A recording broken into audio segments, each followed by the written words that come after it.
Getxoko udaletxea ekimen berri batekin datorren kurtsorako. Talentua alde batetik eta beste alde batetik zientzia eta teknologia lotutakoa gazteekin edo gazteengana hurbiltzeko.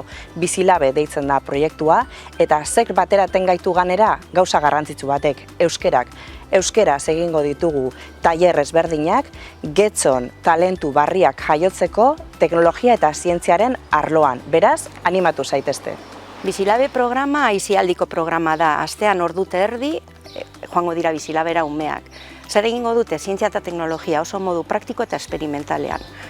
Esperimentuak, proiektuak landu, erronka berriak ebatzi, eta norekin lagunduta, gidari profesional, ikerketan adituak diren emakumez lagunduta, eta inguruko mundu profesionala ere erakutsiz. Hala, aniztasuna nahi dugu helarazi, bai gaitegian, eta bai nolabait zientzian eta teknologian dauden estereotipoak hautsiz. Hori batez ere, neskek ere beren burua ikus dezaten zientzian eta teknologian etorkizunean. Eman izena bizilaben, zientzia eta teknologia euskaraz!